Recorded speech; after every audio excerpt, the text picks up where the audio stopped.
Stella Monroe pressed her back against the marble wall, one hand clamped over her mouth, the other trembling so hard the silver tray nearly slipped from her fingers. Behind that door, two men were calmly discussing murder. Not a stranger, not an enemy. They were plotting to kill Owen Castellano, the most feared mafia boss in Chicago, and the poison was already in his bloodstream.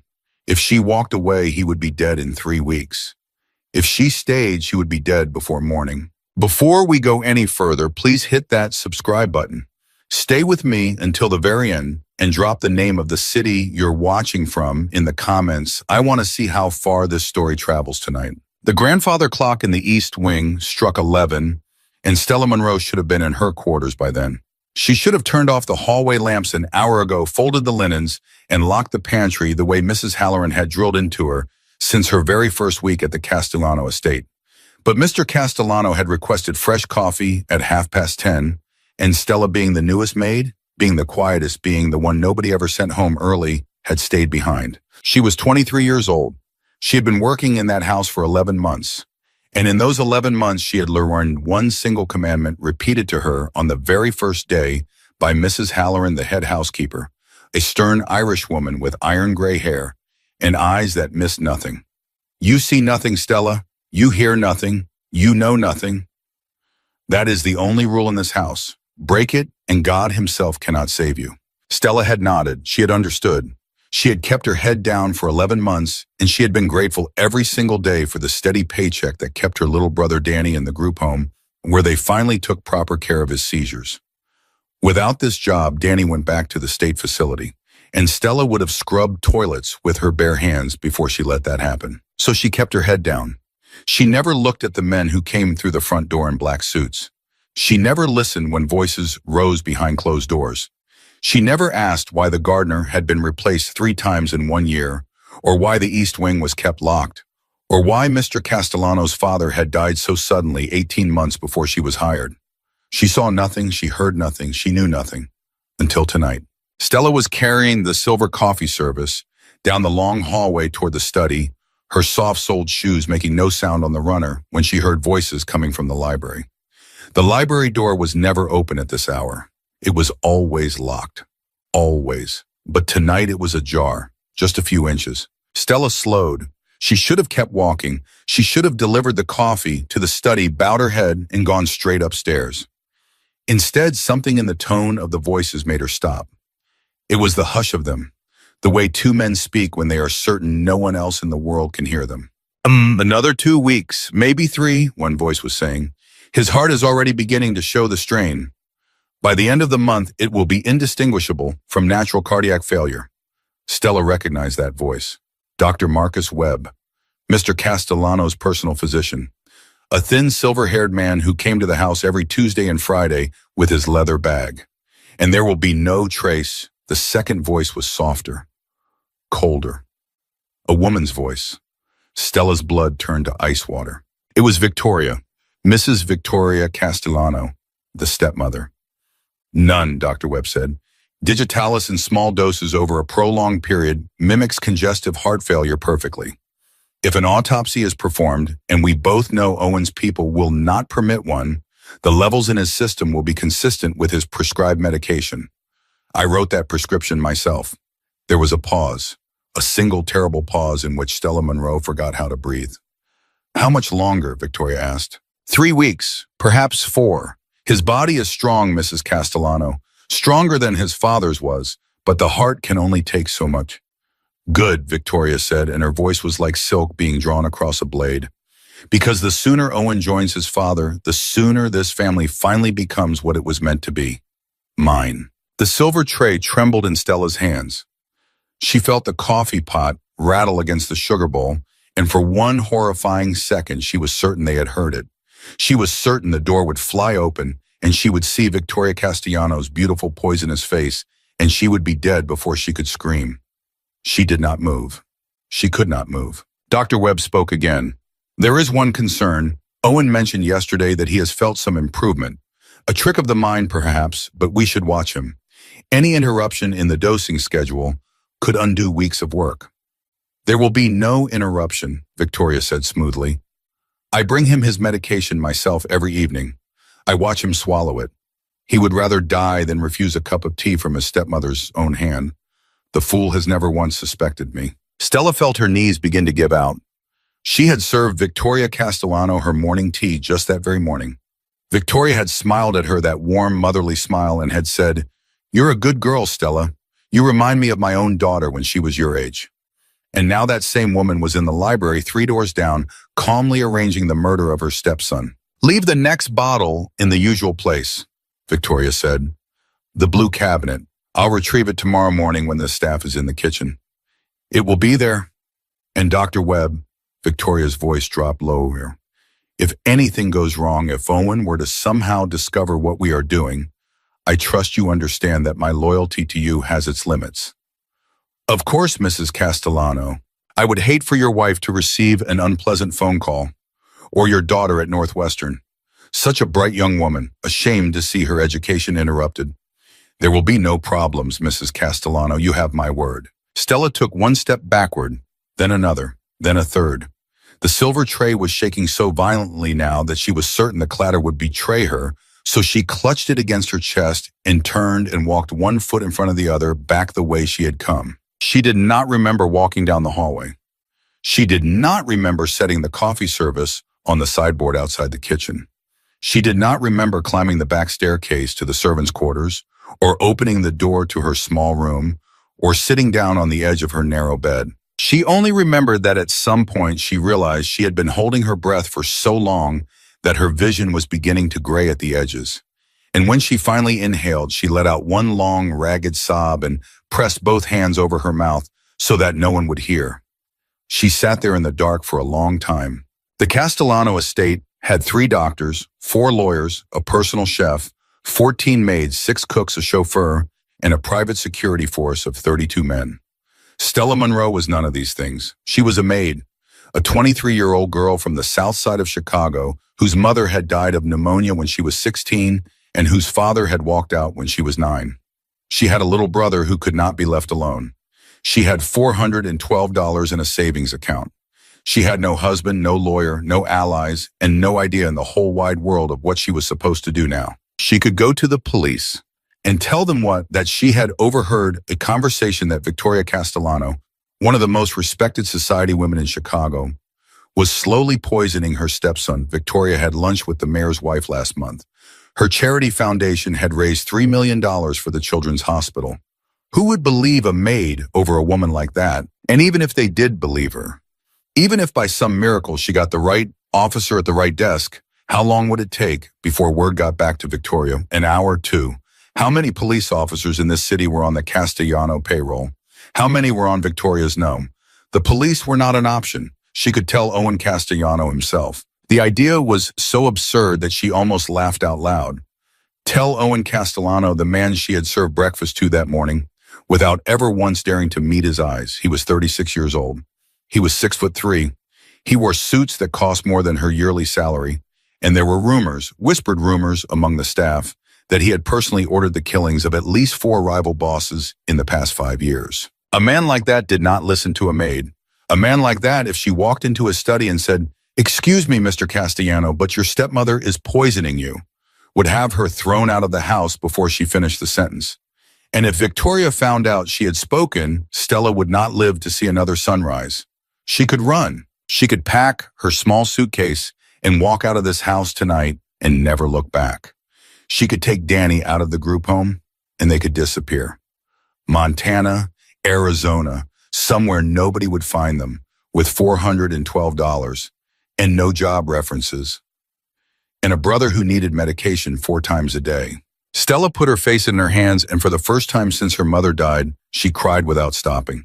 She cried because she was 23 years old, and she was not supposed to be making these choices. She cried because she was afraid. She cried because underneath it all, there was a small and terrible voice inside her that was saying, you could just walk away. You could pretend you never heard a thing. You could see nothing, hear nothing, know nothing. That is the rule. That is what Mrs. Halloran told you. That is what a smart girl would do. And she cried because even as that voice was speaking, she knew she was not going to listen to it. Because Owen Castellano, whatever he was, whatever crimes he had committed in his life, was being murdered in his own house by the woman he trusted most. And Stella Monroe had seen her own mother die slowly over 6 months in a charity ward, and she knew exactly what that kind of death looked like, and she knew that no human being, not even the most powerful mafia boss in Chicago, deserved to be killed that way. Not by someone who smiled at them, not by someone who pressed a pill into their palm every night and whispered, "Sleep well, my son." She sat up. She wiped her face with the back of her hand. If she could not go to the police, and she could not go to Owen, and she could not run, then she had to stop it herself. The next morning, Stella came downstairs at 5:30 the way she always did. She set the breakfast table. She pressed the linens. She carried the morning tea tray to Mrs. Castellano's sitting room just as she had done every morning for the past 11 months. "Good morning, Stella." "Good morning, Mrs. Castellano." Victoria was seated at her small writing desk, a silk dressing gown draped over her shoulders. She was 49 years old and she looked 35. Her blonde hair was swept back from her face. Her eyes were blue and clear and completely empty. "Set it there, dear. And would you do me a small favor?"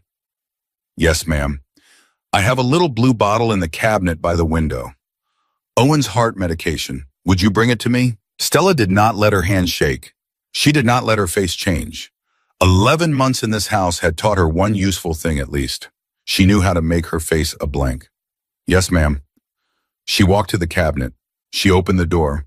There on the second shelf was a small blue glass bottle, unlabeled, sealed with a black cap. She picked it up. She brought it to Victoria. She placed it on the writing desk. "Thank you, dear." Victoria smiled at her, that warm, motherly smile. "You know, Stella, you have such a careful way about you. It's rare in young people these days. Most of them are so careless." "Thank you, Mrs. Castellano. Owen's heart condition has gotten so much worse this past year. The doctors tell me he may not have much more time. It breaks my heart to see him suffer." "I'm very sorry, ma'am. But we do what we can for the people we love. Don't we, Stella?" "Yes, ma'am." "You may go." Stella turned. She walked out of the sitting room. She did not let her legs give out until she had reached the hallway and the door had clicked shut behind her. Then she leaned against the wall and she pressed her hand over her heart and she felt it hammering against her ribs like a bird trying to break out of a cage. We do what we can for the people we love. The woman was a monster. Stella made it down to the kitchen and she began to wash the breakfast dishes, and her hands were steady again by the time Mrs. Halloran walked in. "You look pale, girl. Are you sick?" "No, Mrs. Halloran, I didn't sleep well." "Well, wake up. Mr. Castellano wants his study cleaned this morning, top to bottom. He has guests coming this afternoon." "Yes, Mrs. Halloran." "And Stella." "Yes, ma'am. You remember what I told you on your first day?" Stella looked up. For one terrifying moment, she thought Mrs. Halloran somehow knew, that she had seen or heard or guessed. "See nothing, hear nothing, know nothing," Stella said quietly. "That's right, girl. Whatever happens in this house, you keep your mouth shut and your eyes down. Do you understand me?" "Yes, Mrs. Halloran." The older woman stared at her for a long moment, and in those gray eyes, Stella saw something she had never seen before. Not sternness, not discipline, something closer to fear. Mrs. Halloran knew, maybe not everything, maybe not about the poison, but she knew enough to be afraid. "Good," Mrs. Halloran said. "Get to work." Owen Castellano's study was on the second floor at the end of the long hallway. Stella had cleaned it dozens of times. She knew where the books were kept. She knew where the whiskey decanter sat. She knew that the painting above the fireplace was worth more than her whole apartment building, and that the heavy leather chair behind the desk was the chair his father had died in. She did not know that as she was dusting the bookshelves that morning, Owen Castellano was going to walk in. She heard the door open behind her. She heard the footsteps. She turned because turning was what you were supposed to do when the master of the house came into a room. She kept her eyes on the floor. "Good morning, Mr. Castellano." "You're the new girl." "Stella, sir." "Stella." His voice was deep, tired. He sounded older than 36. There was a chair creaking as he sat down. A pause. Then, "How long have you worked here, Stella?" 11 months, sir." 11 months. He made a small sound that might have been a laugh. "And I'm only just learning your name. My father used to say a man who doesn't know the names of the people in his house is a man who doesn't deserve the house. He was right about most things." Stella did not know what to say to this. She kept her eyes on the floor. Stella, look at me for a moment. She looked up. Owen Castellano was sitting in the leather chair behind the desk. He was a big man, broad-shouldered, dark-haired, with the kind of face that had been handsome once and had been worn down by something she could not name. There were shadows under his eyes. His skin had a grayish cast to it. His hands folded on the desk in front of him had a faint tremor. He was dying. She could see it now. She could see the poison working in him the way she had seen it working in her mother. He had maybe 3 weeks, maybe 4. Do you know what people say about me, Stella? No, sir. Yes, you do. Everyone knows. My staff knows. My drivers know. The girl who cleans my study knows. I'm not going to fire you for admitting it. She swallowed. They say you are a dangerous man, sir. Is that all they say? They say, she hesitated. They say that people who cross you do not live very long, sir. He smiled. It was not a pleasant smile. And yet you still come to work every day. I need the job, sir. Why? My brother is sick. He lives in a home that takes care of him. I can't afford it without this job. Owen Castellano looked at her for a long time. His dark eyes were very tired and very sad, and something in them made Stella want to cry, though she could not have said why. I have not been well lately, Stella, he said quietly. Have you noticed? Yes, sir. My stepmother takes excellent care of me. She brings me my medication every night. She sits with me. She reads to me. She has been like a mother to me since my own mother died. Stella's throat closed. Yes, sir. Do you believe her, Stella? Do you believe she is a kind woman? The question was so unexpected and so strange that Stella nearly dropped the duster. She looked up into his face, and for the first time she really saw him. Not the Mafia boss, not the feared name whispered through the hallways, but the man behind the name. A tired, dying, desperately lonely man who had been asking the wrong question for a very long time and had perhaps only now begun to suspect he had been asking it wrong. Sir, she said softly, and her voice was barely a whisper. I am only a maid. I am not supposed to have opinions about your family. I did not ask what you were supposed to have. I asked what you believe. She looked at him, and somewhere in the back of her mind, a voice that sounded almost exactly like her dead mother's said, Now, Stella, now is the moment, now or never. She opened her mouth, and the door to the study flew open, and Victoria Castellano walked in, smiling that warm, motherly smile, carrying a small silver tray with a glass of water and a single white pill. Owen, darling, it's time for your medication. Stella froze. The duster was still in her hand. Her heart was still in her throat, and Victoria Castellano was standing 3 feet away from her, holding the pill that was going to kill the man sitting behind the desk. Oh, I didn't know you had company, darling. She was just finishing up, Owen said. His voice was perfectly calm, perfectly even. But Stella saw his eyes flick toward her just for an instant, and there was something in them that told her he had not forgotten the question he had just asked. Do you believe she is a kind woman? Well then, Stella, don't let us keep you. Victoria smiled. You have other rooms to clean, I'm sure. Yes, Mrs. Castellano. Actually, Owen's voice cut through the room like a knife. Stella, before you go, would you bring me a glass of water from the kitchen cold, with ice? Stella blinked. But darling, I've brought you water already. It's right here. I want it cold, Victoria, from the kitchen. Owen, from the kitchen, please, Stella. Stella nodded. She did not trust herself to speak. She set the duster down on the shelf and walked toward the door, and every step felt like walking on a wire stretched across a canyon. As she passed Victoria, she kept her eyes on the floor. She did not look at the pill. She did not look at the woman's face. She did not breathe until she was out in the hallway with the door closed behind her. And then she ran. She ran down the hall on her soft shoes, her heart pounding, her mind screaming. He knew. He knew something. He had asked her for water for a reason. He had told her to leave for a reason. He was not going to take that pill. He was going to pretend. He was going to wait for her. She reached the kitchen. Mrs. Halloran was not there. Cook was in the pantry. Stella grabbed a glass. She filled it with ice. She filled it with water. Her hands were shaking so badly that water sloshed over the rim and onto the counter. Stella, you all right, honey? Cook's voice from the pantry. Stella forced her voice steady. Fine, Cook. Just a little warm today. Warm, it's 40 degrees outside. Kitchen's warm. Stella did not wait for an answer. She took the glass and she walked back up the hallway toward the study, and every step she was praying. She did not know to whom. She only knew that if she walked in there, and Owen was slumped over that desk already dead, already gone, she would never forgive herself for the rest of her life. She reached the door. She raised her hand to knock, and from inside the study she heard Victoria laugh. A light, musical, perfectly innocent laugh. Such a dramatic boy always were. Now take it, darling. The doctor says it's very important you don't skip a dose. I'll take it with the cold water. Owen. Stella's right outside Victoria. What difference does 30 seconds make? A pause. None at all, I suppose. Stella knocked. Her knuckles barely made a sound. Come in. She pushed the door open. She carried the glass across the room, eyes down, and she set it on the desk beside Owen's right hand. She did not look at the pill which was sitting on the silver tray in front of him.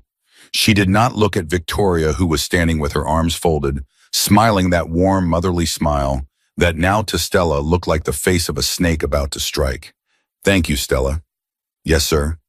You may go. Yes, sir. She turned to leave. She was 2 steps from the door when Owen spoke again. Owen, Stella. She stopped. Sir. What was your brother's name again? It took her a second. She had not told him her brother's name. Danny, sir. Danny, that's a good name. She nodded. She did not turn around. She walked out of the study, and she closed the door behind her very gently, and she stood in the hallway with her back pressed against the wall, and she listened. Through the door, she heard the faint sound of a glass being lifted, a pill being taken, a swallow. And Stella Monroe, 23 years old, maid of the Castellano household, realized with a cold, hollow horror that she had just watched a man she was trying to save drink his own poison. She made it to the back staircase before her legs gave out. She sat down on the 3rd step from the bottom, and she pressed her forehead against her knees, and she tried to breathe. She had failed. She had had her chance. He had practically asked her, he had looked at her. He had asked her if his stepmother was a kind woman. He had practically begged her to tell him, and she had said nothing. She had said, I am only a maid. She had said, I am not supposed to have opinions. And because she had said those things, a good man, or at least a man, was going to die. No, not today. If Dr. Webb had been telling the truth, Owen had 3 weeks, maybe 4. 1 pill would not kill him today. 1 pill would not kill him tomorrow. But every pill after today, every pill that went into him at Victoria's hand was another nail in his coffin. Stella stood up. She was not going to run. She was not going to the police. She was not going to tell Owen Castellano, not yet. Not when she had no proof and no witnesses and no idea whether he would believe her or have her killed for the insult. She was going to do the only thing she could do. She was going to switch the pills. Victoria Castellano kept Owen's medication in the blue cabinet in her sitting room. Stella knew this because she had just seen it there that morning. She knew the cabinet was not locked because there had never been any reason to lock it. No one in the house would dare go into Mrs. Castellano's private rooms without permission. No one except the girl who dusted them. Stella had the schedule memorized. Victoria took her evening bath every night at 7 o'clock. She was in the bathroom for at least 40 minutes. Her maid Yvette drew the bath and then retired to the servants' hall for her own supper. Between 7 and 7:40, Victoria's sitting room was empty. That was Stella's window. She went to the pharmacy on her lunch break, not the one 3 blocks from the estate where half the staff went. A different 1-6 stops down the bus line in a neighborhood where nobody would know her face. She bought a bottle of sugar pills, harmless placebos, sold as a sleep aid, small and white, and almost exactly the same size as the pills she had seen on Owen's silver tray. Almost exactly. She spent the bus ride back, staring at the 2 pills she had laid side by side on her palm, one she had taken from the bathroom cabinet at the estate that morning, the other fresh from the pharmacy. They were close. They were not identical. The sugar pill was a hair smaller, a shade whiter. If Victoria looked closely, really looked, she would see the difference. Victoria would not look closely. Victoria was arrogant. Victoria had said it herself last night. The fool has never once suspected me.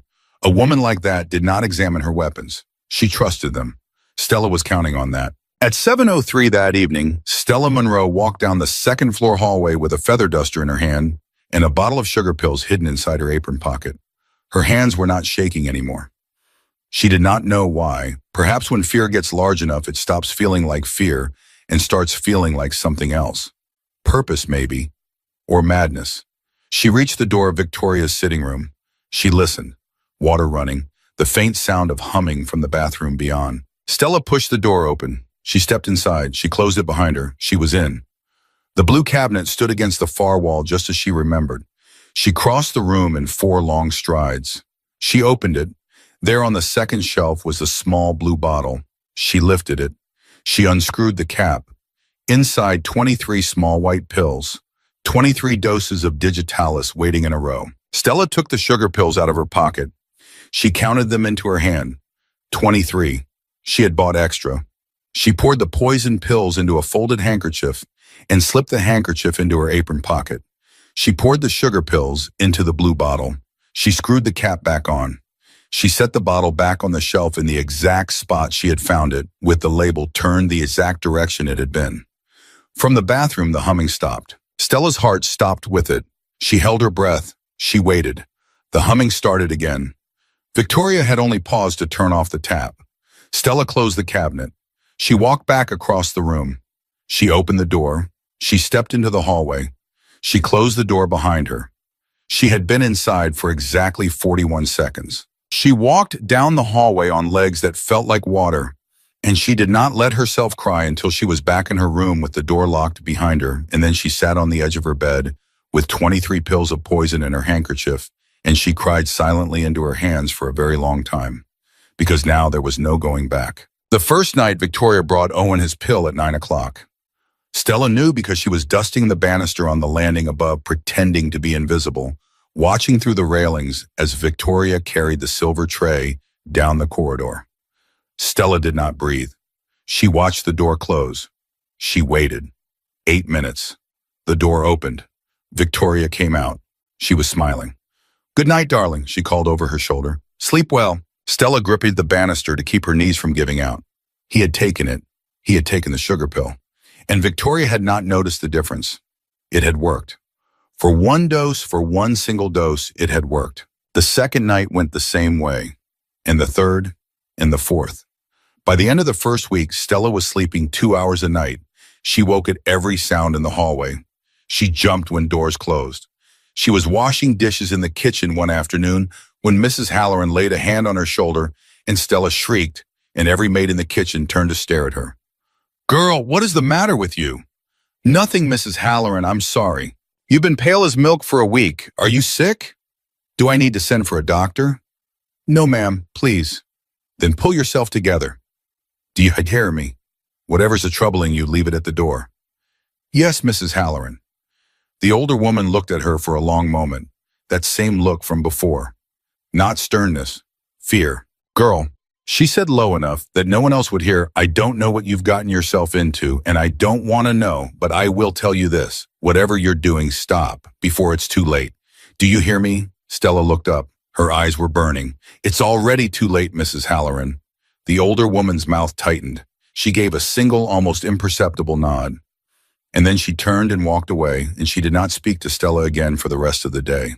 On the 9th morning, everything changed. Stella was carrying a tray of tea into the sunroom when she heard voices from the hallway. Owen's voice, low and rough. "Feel different, Marcus. I'm telling you, something is different." Dr. Webb's voice. "Owen, these fluctuations are normal. The heart is an unpredictable organ. You may have good days and bad days. This is more than a good day. I slept through the night. Do you understand what I'm saying? For the first time in 6 months, I slept through the entire night without waking. That is encouraging. Encouraging, Marcus. Yesterday, I walked up the stairs in this house without stopping. 2 weeks ago, I couldn't make it to the second landing without feeling like my chest was going to crack open. Owen, my hands aren't shaking. Look at them. Look." A pause, a long one. "Perhaps," Dr. Webb said, and his voice was strained, "perhaps the medication is finally stabilizing your condition." "Perhaps," another pause. "I'd like to run some tests, Owen, just to be sure. A full blood panel." "Do it today." "Today." "Now, Marcus, draw the blood now and take it to the lab yourself. I want the results by tomorrow morning." "Owen, the lab doesn't work that fast." "I own the lab, Marcus." Stella felt the tray tilt in her hands. She caught it. She walked into the sunroom like nothing was wrong, set the tea down, and walked back out the servant's door without being seen. In the hallway, her knees nearly went out from under her. Owen knew, or he was beginning to know. He had not asked those questions idly that first morning in the study. He had been watching, he had been waiting, he had been testing. And now he was going to run a blood panel.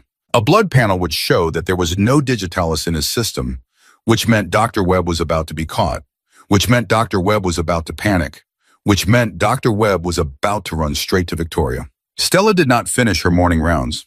She did not care.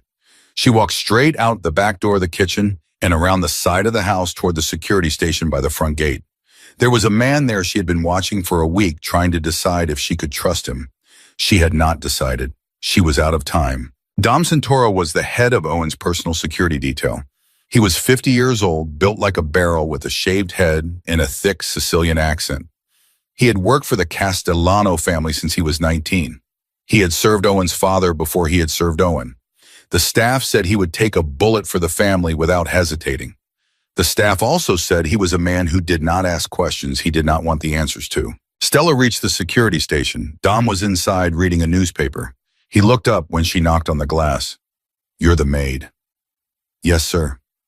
"What do you want?" Stella looked over her shoulder. Nobody in the driveway, nobody at the windows, but somebody could come out at any moment. "Mr. Santoro?" Her voice was barely a whisper. "I need to speak to you in private. Now, please." He stared at her for a long moment. Then he folded the newspaper. He stood up. He opened the door of the security station. "Come in. Close the door behind you." She did, and the moment she did, he looked at her with eyes that were suddenly not sleepy anymore, suddenly not bored anymore, and he said very quietly, "Girl, whatever you are about to tell me, you had better be sure, because once you say it, you cannot unsay it.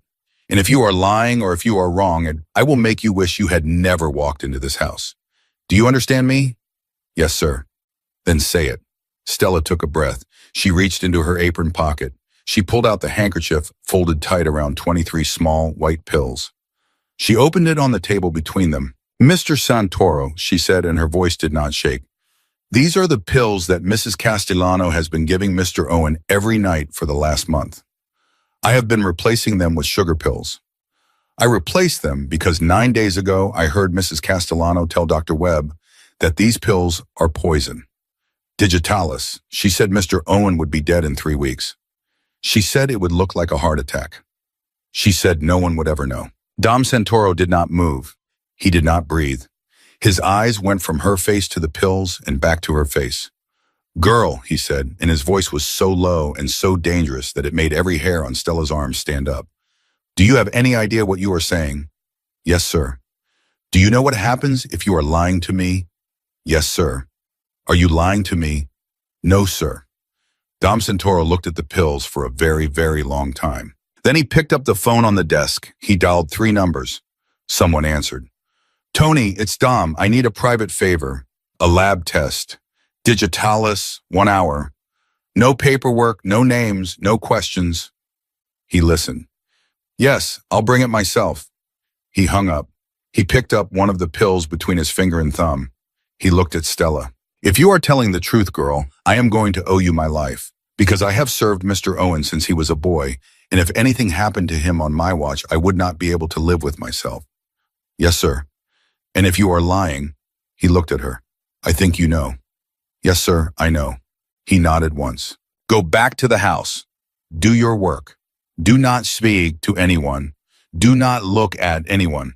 Do not act any differently than you have been acting. I will come find you tonight after supper. Do you understand?" "Yes, Mr. Santoro." "And girl?" "Yes, sir. If Victoria Castellano so much as suspects that you know she will not wait for the pills to finish you, she will kill you with her non-yuan. Do you understand that too?"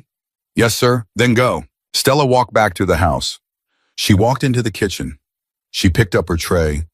She carried it up the stairs, and as she passed the open door of Victoria Castellano's sitting room, Victoria looked up from her writing desk and smiled. "Stella, darling. Come here a moment, would you?" Stella stopped. She turned. She stepped into the sitting room. "Yes, Mrs. Castellano." Victoria was holding something in her right hand. Stella looked down. It was the small blue bottle from the cabinet. Tell me something, dear. Victoria's voice was as warm and musical as it had ever been.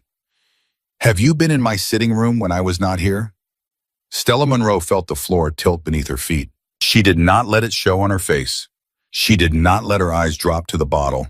She did not let her hands clench at her sides. 11 months in this house had taught her one thing, and 11 months of terror in the last 10 days had sharpened it to a razor's edge. I'm sorry, Mrs. Castellano. What do you mean? Victoria tilted her head. That warm, motherly smile was still on her face, but something about it had shifted.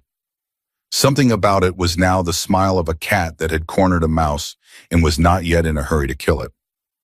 This bottle, dear, Owen's medication. I keep it right here in the blue cabinet. And this morning when I took it out, I could have sworn it looked disturbed, as if someone had moved it. I don't understand, ma'am. You clean this room, don't you, Stella? Yes, ma'am. Every Tuesday and Friday. Today is Thursday. Yes, ma'am. So you were not in here yesterday? No, ma'am. And you have not been in here today?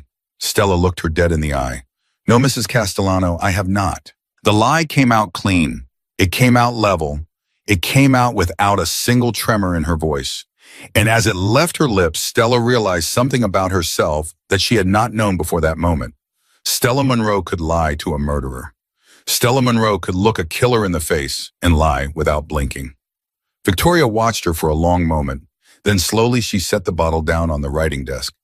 I must be imagining things. Old age, perhaps? You are not old, Mrs. Castellano. Aren't I? Victoria laughed. The sound was light and silvery.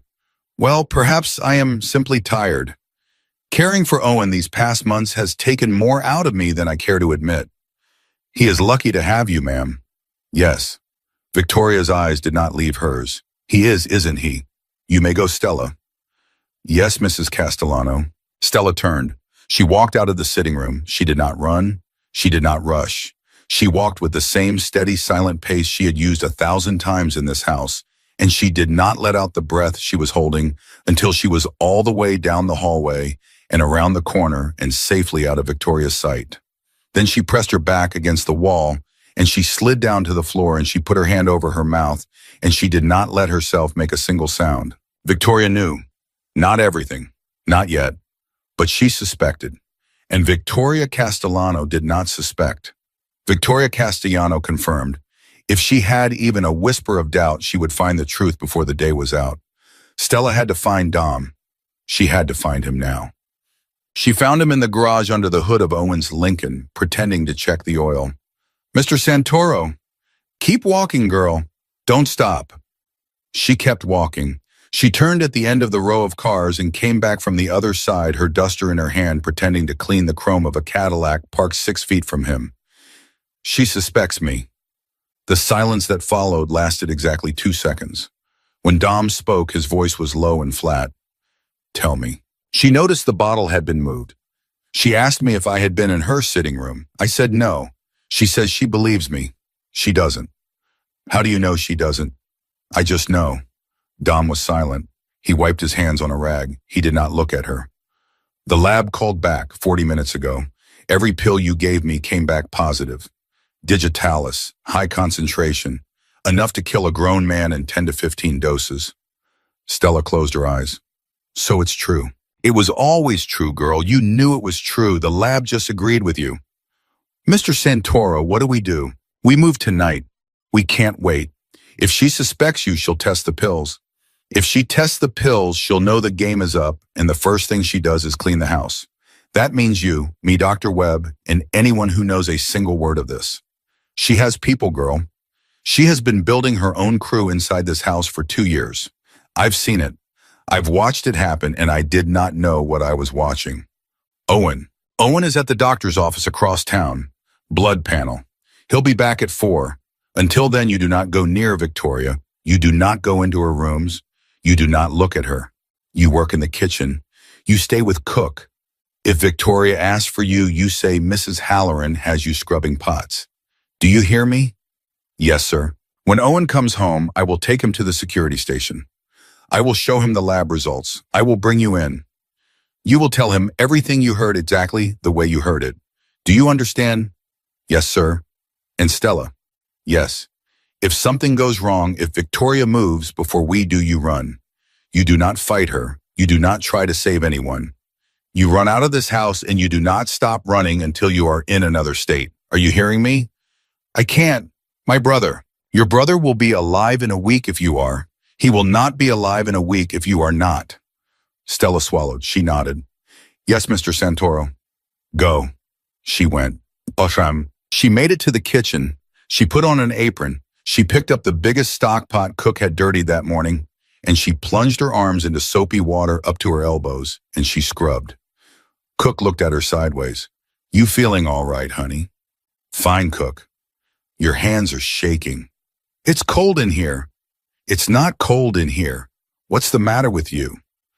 Nothing, Cook. Please, I just want to work. Cook was a big woman, 62 years old, with arms like hams and a face like a pot roast. She had been in this house for 31 years.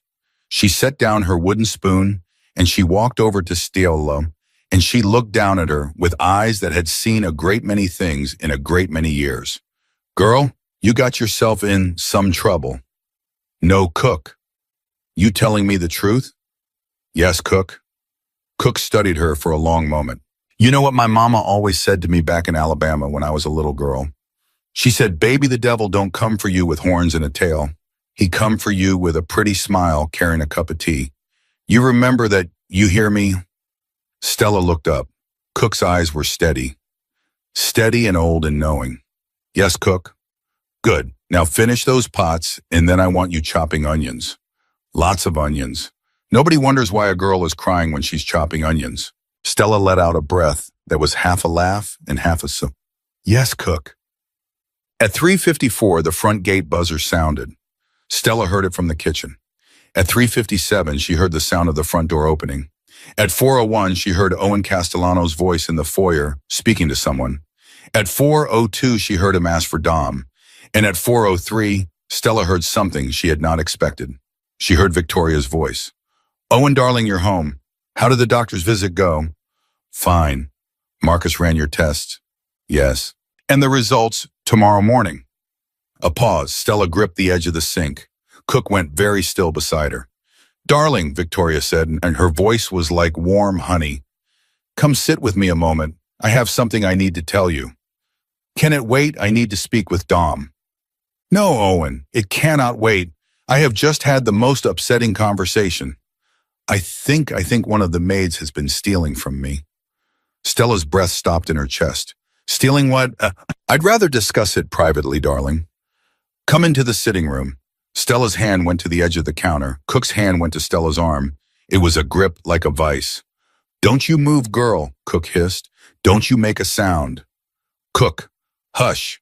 In the foyer, Owen's footsteps, moving toward the sitting room. Stella heard the sitting room door close, and Stella Monroe understood with a clarity that felt like a knife sliding between her ribs what was about to happen. Victoria had not gone to her own crew. Victoria had not tested the pills. Victoria was not going to clean house. Victoria was going to tell Owen first. Victoria was going to accuse Stella of theft, of tampering, of meddling. She was going to frame her as a thief and have her dismissed or worse turned over to the police on trumped-up charges before Stella ever had the chance to say a word. And the worst of it, the thing that made Stella's blood go cold all the way down to her feet was this: it would work, because Owen Castellano had known Victoria for 20 years. Owen Castellano had known Stella for 11 months. He had spoken to her exactly once. He had no reason on earth to trust a maid over the woman his own father had married. Victoria had turned the knife around, and Stella had walked right into it. Cook, Stella's voice was a whisper. I have to get to Dom. No. Cook, please. You go out that door right now, and Mrs. Castellano sees you running, and everything you've been trying to do is done. Is that what you want? She's going to... I know what she's going to do. Hush. Let me think. Stella pressed her forehead against the edge of the sink. Her hands were shaking so hard she had to set them flat against the counter. Cook moved to the kitchen door. She opened it a crack. She listened. Then she turned back. Stella, listen to me. There is a service staircase behind the pantry. It goes up to the second floor. There is a door at the top that opens into the back of the linen closet in the east wing. From the linen closet, you can get into the corridor outside the sitting room. You can hear what they are saying through the wall if you put your ear against the panel. Cook, I have worked in this house for 31 years, girl. You think you are the first person who ever needed to hear a conversation they weren't supposed to hear. Stella stared at her. You go up there, you listen, you do not move, you do not breathe. And when you hear Mr. Owen's voice leave that room, you come straight back down here. Do you hear me? Yes, Cook. Go. The service staircase was dark and narrow and smelled of old dust. Stella climbed it on the balls of her feet. She reached the top. She eased the door open. The linen closet was empty. She stepped through across the folded sheets and through the closet's other door and into the back corridor of the east wing. The sitting room was 3 doors down. She crept to the wall beside it. She pressed her ear to the wood panel. Victoria's voice muffled but clear. I cannot believe it either, darling. I had no idea, but the signs have been there, the way she watches me, the way she comes into my rooms when she thinks I'm not looking. I caught her this morning, Owen. I caught her in my sitting room holding your medication in her hand. Stella's heart slammed against her ribs. Owen's voice, low. Which maid, Victoria? The new one, Stella Monroe, the girl who has been cleaning your study. A pause, a very long pause. And then finally, Owen's voice again. Quiet. What was she doing with my medication? That is what I was trying to understand, darling. She said she was dusting, but I had seen her in there an hour earlier dusting. I asked her quite gently, and she lied to me.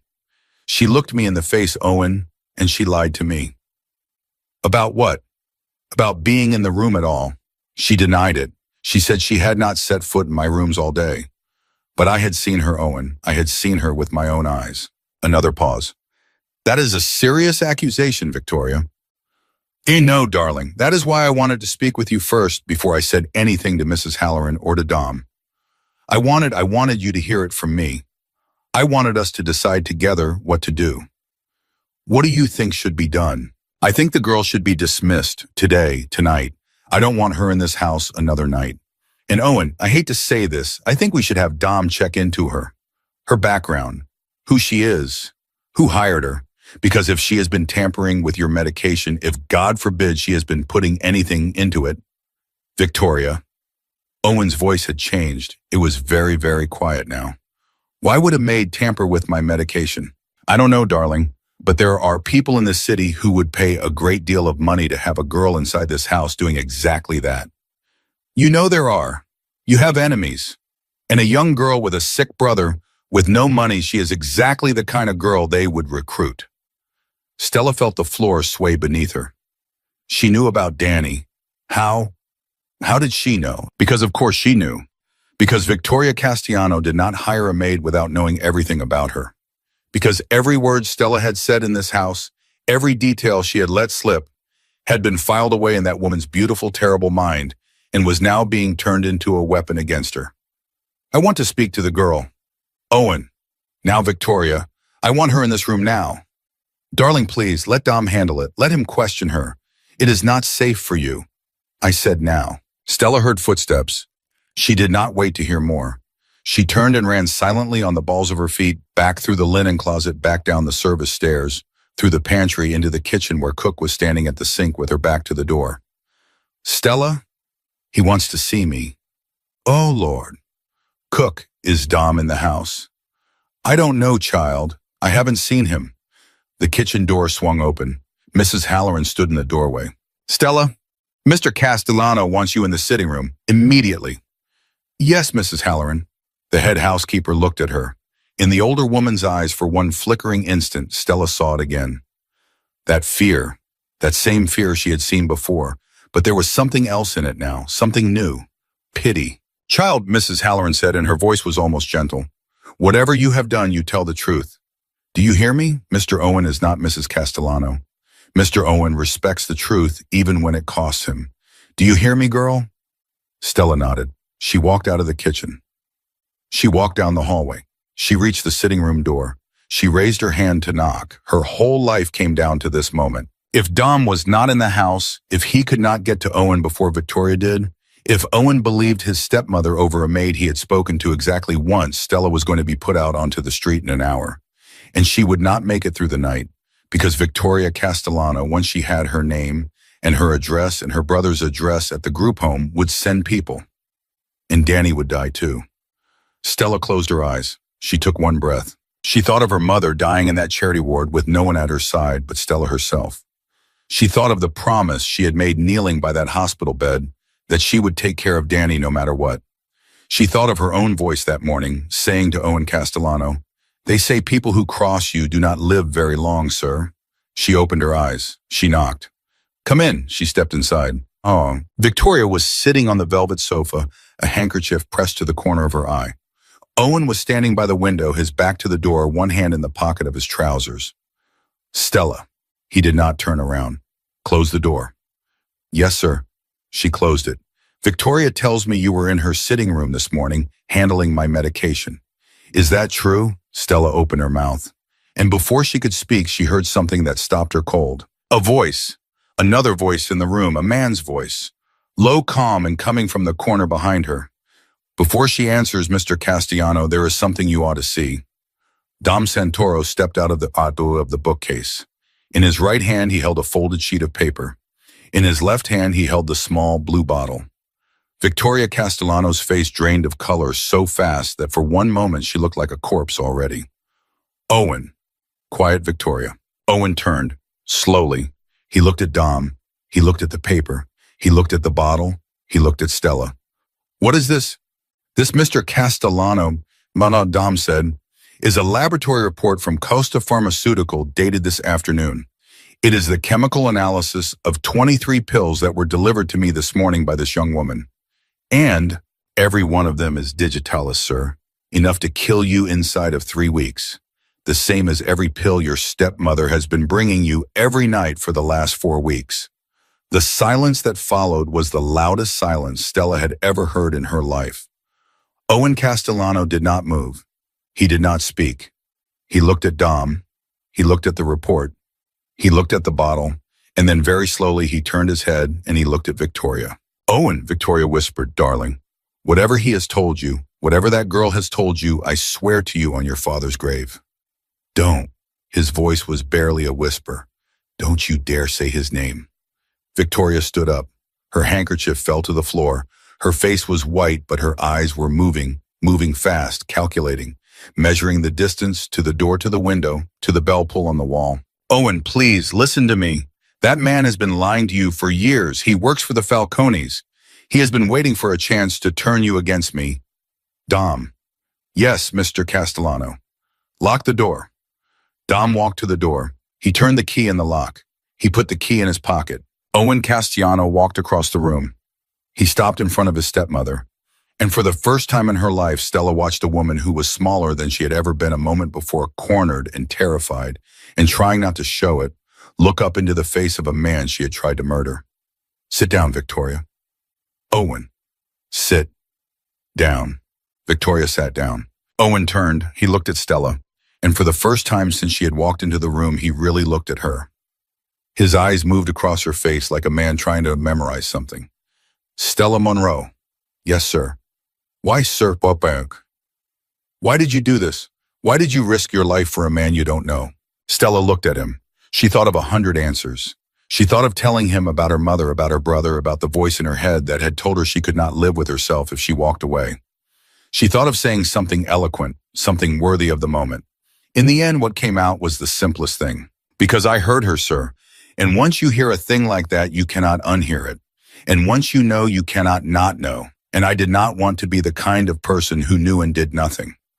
Owen Castellano looked at her for a very long time. Then he turned back to his stepmother. And his voice when he spoke was the softest and most terrible thing Stella had ever heard. "Victoria, I am going to ask you one question, and I want you to think very carefully before you answer, because your answer is going to decide what happens to you next. Do you understand me?" Victoria did not speak. "Good. Here is the question. Did you kill my father?" Victoria Castellano did not answer. She sat on the velvet sofa with her hands folded in her lap, and she looked up at Owen with those clear blue eyes, and for a long moment the only sound in the room was the ticking of the clock on the mantel. Victoria. Owen, my love. You are not well. You are confused. Whatever these people have told you.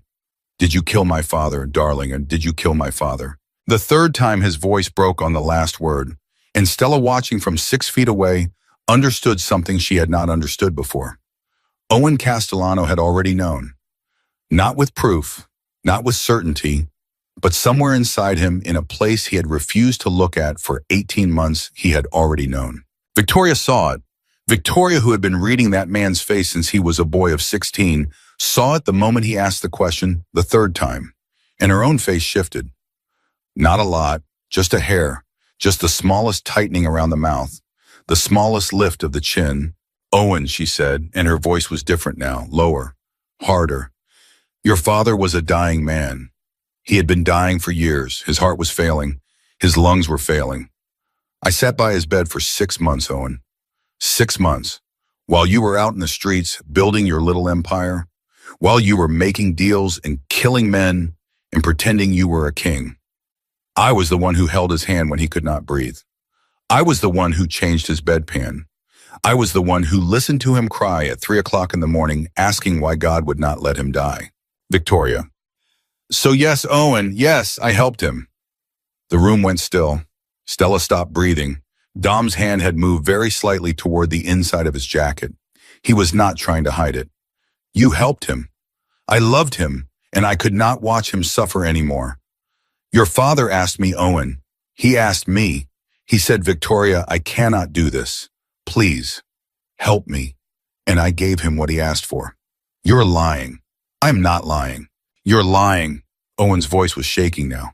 Because if what you say is true, you would have told me. You would have told me the day he died. You would have sat me down in this very room and you would have said, Owen, your father asked me to help him go, and I did. And I would have held you and I would have wept with you and we would have buried him together. But that is not what happened. What happened is that you told me he died in his sleep. You told me it was peaceful. You told me his heart simply stopped. And for 18 months I have been walking around this city believing that. For 18 months, I have been telling my men, my friends, my enemies, that the old man went out like a candle, and you let me. I was protecting you, Owen. From what? From the truth. From the truth or from the fact that you were already planning to do the same thing to me?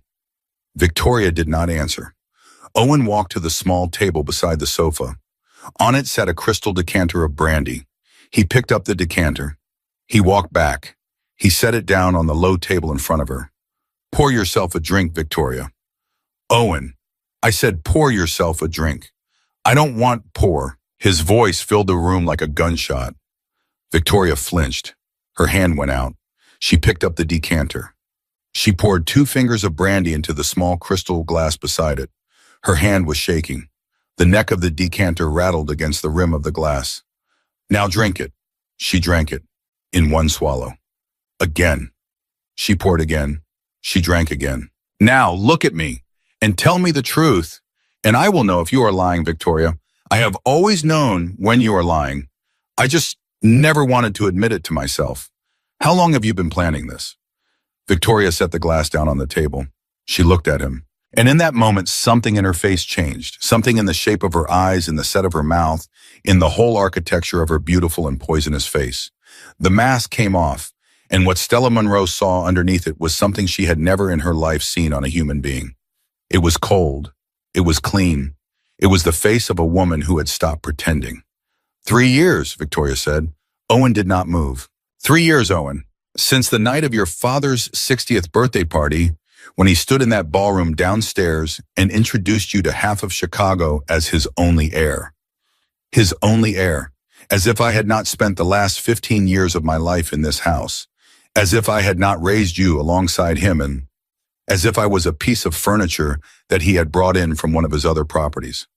I stood there, Owen, in my diamonds, in my gown, and I smiled, and I clapped, and I went to bed that night, and I decided that when the old man was gone, this family was going to be mine. Victoria, you never saw me, Owen, none of you did. Your father looked at me, and he saw a pretty wife. You looked at me, and you saw a replacement mother. My stepdaughter looked at me and she saw a woman trying to steal her inheritance. None of you ever saw me. I was not a person to any of you. I was a role, and I got tired of being a role. So you poisoned us. I restored the balance. Victoria, you are listening to yourself. Do you hear yourself? I hear myself perfectly. You killed my father. I ended his suffering 2 months before nature would have done it anyway, and I would have ended yours the same way. Stella put a hand over her mouth. Owen took one step toward his stepmother. And the strangest thing happened. Victoria, looking up at him, smiled the way a woman smiles when she has already accepted what is coming. Go on, Owen. Do it.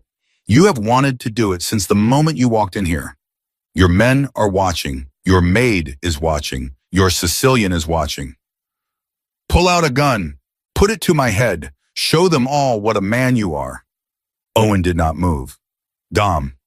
Yes, Mr. Castellano.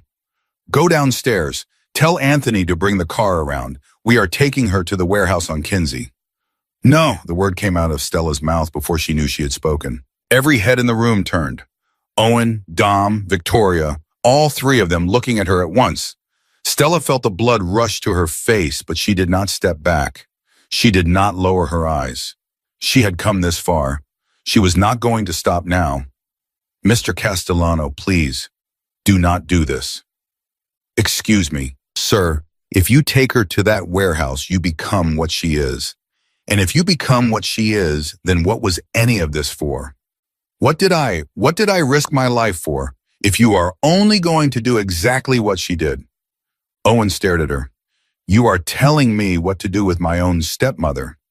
I am telling you, sir, that there is a right way to do this, and there is a wrong way, and I did not save your life so that you could do it the wrong way. The silence that fell after she said it was the kind of silence that has weight.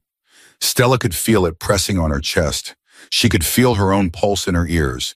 She could feel Dom's eyes on her, and for one instant, she thought he was going to reach out and pull her behind him out of the line of whatever Owen was about to do. Owen did not move. He looked at her for a long, long time, and then slowly the muscle in his jaw relaxed. Just a little, just enough. What is the right way, Estella? Sir, you said there is a right way. Tell me what it is. Stella swallowed. Sir, she killed your father. Sir, has been killing you. If you shoot her in a warehouse or you strangle her or you do whatever it is men like you do, she wins. She wins, sir. Because then you become the man who murdered his own stepmother and she takes you down with her. But if you let the law have her, if you let the world see what she is, then she goes to prison. She rots. Every day of the rest of her life, she wakes up in a cage and she knows that the woman she tried to kill the family of is walking around free. That is a worse punishment, sir. That is a worse punishment than a bullet. The law! Victoria laughed. The sound was sharp and brittle. You cannot take me to the law, Owen. You and I both know that, and half the police in this city are on your payroll. They will not touch me because touching me means opening everything in this house. Every book, every ledger, every body you have ever buried. They will not touch me because they cannot touch me without touching you. That's true, Mr. Castellano, Dom said quietly. Owen looked at the floor. For one moment, Stella thought she had lost him. For one moment, she thought he was going to nod at Dom, and Dom was going to take Victoria out the back door, and Stella was going to spend the rest of her life knowing she had watched a woman walk out to her death. But then Owen lifted his head, and something in his eyes had changed. Dr. Webb. Victoria's face went white. Dom, where is Marcus Webb right now? He finished with you at the office at 3:30, Mr. Castellano. He should be at his clinic on Dearborn. Get him, now, quietly. Bring him here. Don't tell him why. Tell him I had an attack. Yes, sir. And Dom. Yes, sir. When he gets here, you and two of the boys are going to explain to Dr. Webb exactly what his options are. Option 1, he writes a full signed notarized confession. Names, dates, dosages, who paid him, who told him to do what. In exchange, he keeps his daughter in school at Northwestern, and his wife never finds out. Option 2, we go to Victoria's crew. We find out who she brought in.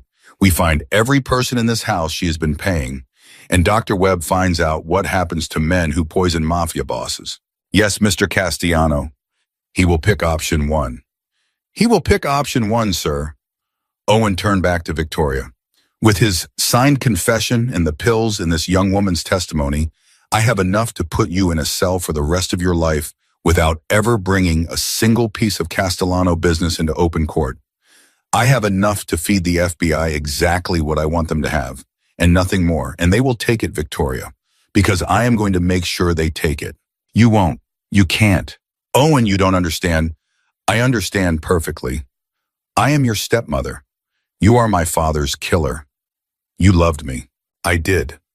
His voice broke again, and this time he did not try to hide it. God forgive me, Victoria, I did. I loved you like a mother. I sat in this very room 6 months ago and told my lawyer that if anything happened to me, you were to be provided for. I was about to sign a new will. Next week, Victoria, next week, I was going to leave you a house in Florida. I was going to leave you enough money to live the rest of your life without ever having to ask a soul for a dime. You only had to wait. I didn't want the house in Florida, Owen. No, you wanted everything. Yes, her voice was perfectly steady now. I wanted everything. Owen closed his eyes. Dom, take her upstairs, to her rooms. 2 men on the door. She is not to speak to anyone. She is not to make a single telephone call. She is not to open a window. When Marcus is finished writing and when our lawyer has arrived, we will proceed. Yes, sir. Victoria. Yes, Owen. If you so much as look at this young woman in a way I do not like between now and the moment the police take you out of this house, I will forget every single thing this young woman has just said to me. Do you understand? Victoria looked at Stella. Looked at her with those clear, empty, beautiful blue eyes. And Stella, meeting her gaze, felt something in her chest that was not fear. It was something older and steadier than fear. It was the thing that had made her walk into the kitchen that morning and pick up the stock pot. It was the thing that had made her go down to the security station and tell Dom Santoro the truth. It was her mother. It was Mrs. Castellano, Stella said softly. My mother used to say that there are 2 kinds of people in the world. The kind who burn other people to warm themselves, and the kind who would rather be cold. Victoria stared at her. You don't know what cold is, little girl. I know exactly what cold it is, ma'am. I just don't mind it. Not if the alternative is being you. Victoria's mouth opened. For the first time in the whole terrible afternoon, she had nothing to say. Dom stepped forward. He took Victoria gently by the arm. She did not resist. He walked her across the room past Stella, past Owen, and out the door of the sitting room. Stella heard his footsteps in the hallway and the footsteps of the men who had already somehow silently appeared to take her upstairs. And then the footsteps were gone, and the door clicked shut, and Stella Monroe was alone in the sitting room with Owen Castellano. For a long time, neither of them spoke. Owen walked slowly to the velvet sofa. He sat down on the edge of it. He put his elbows on his knees and he put his face in his hands, and he did not make a sound. But his shoulders moved, just a little. Just enough for Stella to understand that the most feared man in Chicago was crying in front of her. She did not know what to do. She did not know if she should speak. She did not know if she should leave. She stayed where she was. After a long while, he lifted his head. His eyes were red. Stella. Yes, sir. Come here, please. She walked across the room. She stopped 3 feet from him. Closer? She stepped closer. Sit down. Sir, I don't think... Sit down, Stella, please. I am asking you as a man, not as your employer. She sat down on the edge of the sofa as far from him as she could be and still be on the same piece of furniture. He looked at her. I want you to understand something. Are you listening? Yes, sir. For 18 months, I have walked around the city as a man who does not need anyone. I killed rivals. I closed deals. I built an empire on the back of a dead man, and I told myself I did not need to love anyone because loving people is what gets a man killed in my business. I told myself that the only person who loved me in this world was the woman who just walked out of this room, and that was enough because she was family. Do you hear me? Yes, sir. And this afternoon, a girl I have spoken to, exactly twice a girl whose name I did not even know a month ago, walked into the security station of my own house and handed Dom Santoro 23 pills of digitalis and told him that my stepmother was killing me. And she did that knowing that if Dom did not believe her, he would have her killed in that room. And if Dom did believe her, there was still a very good chance my stepmother would get to her first. And she did it anyway. For a man who had never done a single kind thing for her in his life. Stella looked down at her hands. Sir, you don't owe me anything. I did what I did because I am not finished. She closed her mouth. Stella, I am going to ask you a question, and I want you to tell me the truth, whatever the truth is. Yes, sir. What do you want, sir, from me, right now in this moment? Tell me what you want, and if it is in my power to give it to you, I will give it to you. Stella thought for a long moment. I want my brother to be safe, sir. That is all I have ever wanted. I want Danny to be safe, and I want to be able to keep paying for the home where he lives. And I want to be able to walk out of this house tonight and go to sleep in my own bed and know that I am not going to be killed for what I did today. You have all three. Sir, your brother is safe. From this moment on, I will make 2 telephone calls tomorrow morning, and Danny Monroe will have the best doctors and the best care in the state of Illinois for the rest of his natural life, and it will not cost you a single cent. You have a job in this house for as long as you want one, and a pension when you do not. And I give you my word as my father's son that no one in this city, no one will ever lay a hand on you or your brother. Do you understand me? Stella could not speak. Her throat had closed. Do you understand me, Stella? Yes, sir. Good. He stood up. He walked to the sideboard. He poured himself a glass of water from the pitcher. He drank it. He set the glass down. Then he turned back to her. There is one more thing. Sir, tomorrow morning at 9 o'clock, the FBI is going to walk into this house, and they are going to arrest Victoria Castellano for conspiracy to commit murder. Before that happens, I need you to do one thing for me. One last thing. And if you say no, I will understand and nothing will change about anything I have just promised you. What, sir? I need you to tell your story from the beginning to the man who is about to walk through that door in 30 minutes. His name is Michael Ashford. He is my attorney. He is going to record every word you say, and he is going to turn that recording over to the federal prosecutor tomorrow morning, along with Dr. Webb's confession and the laboratory report. Your name will be in the file, Stella. Your face will be in the newspaper. My stepmother has friends in this city, and some of them will not be happy with you. I will protect you from all of them, but I cannot protect you from the fact that after tomorrow, the whole city of Chicago is going to know who you are. Stella looked at him. She thought of Danny at the group home wheeling himself out into the garden every afternoon to feed the birds. She thought of her mother in the charity ward. She thought of the voice in her head 2 weeks ago in her little room telling her that she did not want to be the kind of person who knew and did nothing. Sir, she said, when your lawyer walks through that door, I am going to tell him every single word from the beginning. Owen Castellano looked at her for a long time. Then he did something Stella had not expected and would not have believed any man in his position was capable of. He bowed his head, just slightly, the way a man bows his head in a church. Thank you, Stella Monroe. Michael Ashford arrived at 7 minutes past 6 that evening carrying a leather briefcase and wearing the face of a man who had been pulled out of a dinner party and told not to ask questions.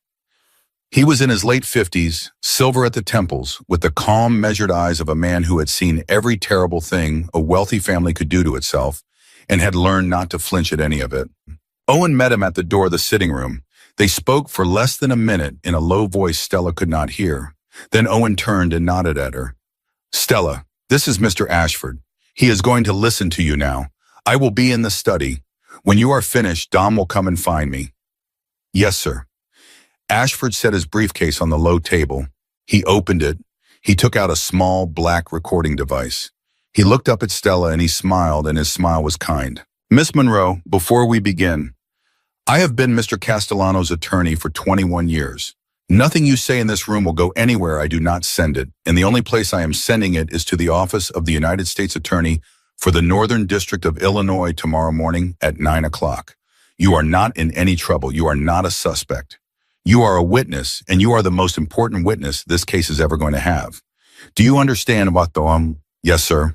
Then take a breath, take your time, and start at the beginning.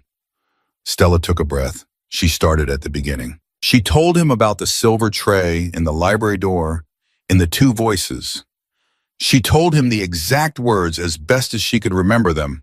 She told him about Dr. Webb and the blue cabinet and the 23 pills.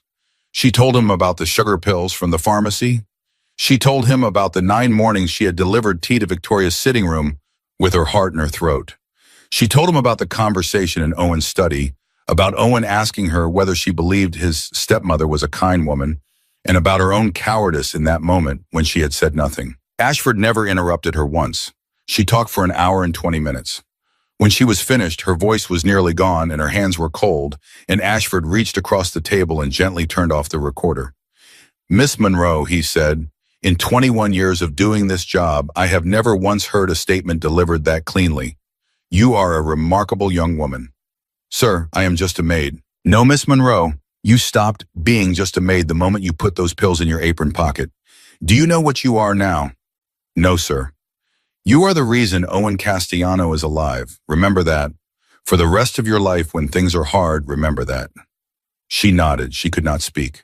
At 9 o'clock the next morning, exactly on time, 2 black sedans pulled up to the front gate of the Castellano estate. 6 agents of the Federal Bureau of Investigation got out. They were met at the door by Michael Ashford, who handed the lead agent a sealed envelope containing a sworn affidavit from Dr. Marcus Webb, a laboratory report from Costa Pharmaceutical, and a recorded statement from a witness whose name was being protected for her own safety. Stella was not in the house when it happened. Owen had sent her away the night before in one of his own cars with Dom driving and 2 of his men in a second car behind. They took her to a hotel on Michigan Avenue. They took Danny from the group home in a 3rd car and brought him to her that same night. Stella sat up until 3 in the morning in a suite larger than her whole apartment, holding her little brother's hand while he slept and trying to make herself believe that everything that had just happened was real. It was real. At 11:30 that morning, Victoria Castellano was led out of her bedroom in handcuffs. She did not speak. She did not cry. She did not fight. She walked down the long marble stairs of the house she had tried to make her own and out through the front door and into the back of a black sedan that took her to the federal courthouse downtown. The newspapers had her photographed by 2 o'clock that afternoon. By 5, the whole city knew. Dr. Marcus Webb surrendered voluntarily at the same hour. His confession notarized and signed named Victoria as the sole architect of the conspiracy. He described the dosages, the delivery schedule, the money that had changed hands, $140,000 wired to an account in the Cayman Islands. He described the conversation he had had with Victoria on the night Stella Monroe had overheard them almost word for word. His testimony and Stella's matched so exactly that the federal prosecutor, a woman named Elena Delgado, told Michael Ashford it was the cleanest case she had seen in her career. Victoria was denied bail. She was held at the Metropolitan Correctional Center downtown in a single cell on the women's floor to await trial. And on the 3rd morning after her arrest, Stella Monroe, still in the hotel suite on Michigan Avenue, received a visitor. It was Mrs. Halloran. The head housekeeper walked into the suite wearing her good wool coat, her gray hair tucked under a small black hat, and she stood in the doorway with her hands folded in front of her, and she looked at Stella for a long moment before she spoke. "Girl." "Mrs. Halloran, I have come to say 2 things to you. May I sit down?" "Yes, ma'am." "Of course." The older woman sat down. She took off her hat. She set it on her lap. "The first thing I have come to say is that I am sorry. I knew Stella. I did not know everything. I did not know about the pills, but I knew that woman was not what she pretended to be. I had known for years, and I was too afraid to say a word. I looked the other way, child. I looked the other way for 15 years, and a 23-year-old girl who had been in that house for 11 months did what I did not have the courage to do in 15. I will carry that shame to my grave." "Mrs. Halloran, let me finish." Stella nodded. "The second thing is this. Mr. Castellano has asked me to stay on as head of household for as long as I wish to work, and he has asked me to ask you whether you will come back to the house, not as a maid, as my successor, as the woman who will be head of household when I retire, which I intend to do in 2 years at the age of 68. He wants you trained. He wants you ready. He says, and these are his exact words, Mrs. Halloran, there is no one in this city I trust more than that girl, and I will not have her scrubbing floors for a living while she has the kind of head on her shoulders that she has. That is what he said." Stella stared at her. "Mrs. Halloran, I do not have the training. I do not have the experience. I cannot run a house like that." "You cannot yet. That is why there are 2 years. I will teach you everything I know, every supplier, every account, every member of the staff. You will be ready, Stella. I have watched you for 11 months. I know what you are. You will be more than ready." Stella looked down at her hands, and Danny. Mr. Castellano says he has already made the arrangements. The best facility in the state, private, staffed 24 hours. He says you may visit your brother any day of the week. He says he will send a car. Stella did not cry. She had done all her crying. She simply sat in her chair and she looked at the woman who had once told her on her first day that she must see nothing, hear nothing, know nothing, and she felt something move in her chest that she had not felt in a very long time. It was not happiness. It was something older and quieter. It was the feeling of having made it through. Mrs. Halloran, I would be honored. The older woman reached across the table. She took Stella's hand. Her grip was strong and warm and steady. Good girl. Now come home. The trial began in the spring. It lasted 6 weeks. The prosecution called 41 witnesses. Dr. Marcus Webb testified for 3 full days, and on every day of those 3 days, Victoria Castellano sat at the defense table in a navy blue suit and looked at him with a face as empty as a stone. When it was Stella's turn, she walked into the courtroom on a Tuesday morning wearing a gray dress and a thin gold cross around her neck that had belonged to her mother, and she took the oath and she told the jury exactly what she had told Michael Ashford in the sitting room that night. Her testimony took 4 hours. The defense attorney tried for 2 of those 4 hours to break her. He suggested she was lying. He suggested she had been paid. He suggested she had her own motive to destroy Victoria Castellano. She answered every question the same way she had answered Owen that night in the study. I did not want to be the kind of person who knew and did nothing. On the 39th day of trial, the jury deliberated for 4 hours. When they came back, the foreman was a heavy-set black man from the South Side who had been for most of the trial the hardest of the 12 to read. He stood up. He read the verdict. Guilty on all counts. Conspiracy to commit murder. Attempted murder in the first degree. Solicitation of a licensed physician to commit a capital offense. Murder in the first degree in the death of Salvatore Castellano. Victoria was sentenced 2 weeks later to life in prison without the possibility of parole. She did not look at Owen when the sentence was read. She did not look at Stella. She looked straight ahead at the judge with the same clean, empty face she had worn through every day of the trial, and when the bailiffs came to take her, she stood up without resistance, and she walked out of the courtroom and out of the story and out of Owen Castellano's life forever. There was one more thing. One thing that Stella had not been expecting. 3 nights after the sentencing, Owen asked her to come to the study. She had been back in the house for 3 months by then. She was already learning slowly, patiently under Mrs. Halloran's watchful eye the ways of running the household. She had her own room now, larger than her old one, on the 2nd floor of the East Wing. She had a telephone. She had a bank account with more money in it than she had ever seen in her life. And every Saturday afternoon, a black car came to the front gate, and it took her across the city to the facility where Danny lived, and she spent 4 hours with him in a garden that had rose bushes and a fountain and a cat named Biscuit who liked to sit in Danny's lap. She had not been alone with Owen Castellano since the night in the sitting room. When she walked into the study that evening, he was sitting behind the same leather chair where his father had died. He looked different than he had looked then. His color had come back. His hands did not tremble anymore. He had put on weight. He looked for the first time since she had met him like a man who was not dying. Stella, thank you for coming. Please, sit down. She sat. I want to ask you something, and I want you to understand that there is no wrong answer. I want you to understand that whatever you say, it will not change a single thing I have already promised you. Your job, your brother, your safety. All of those are yours always. Do you understand? Yes, sir. Good. He folded his hands on the desk. Stella, in the 4 months since all of this happened, I have thought about you every single day. I have thought about a young woman who owed me nothing, who had every reason in the world to walk away, who could have gone to her quarters that night and put a pillow over her head and let me die in 3 weeks the way my father died, and who did not, who instead stood in front of a woman she knew was a murderer and lied to her face, who walked into the security station of a Mafia house and told my head of security that his boss was being poisoned, knowing that if he did not believe her, she would not walk out of that station alive. Sir, I am not finished. Yes, sir. I have known a great many women in my life, Stella Monroe.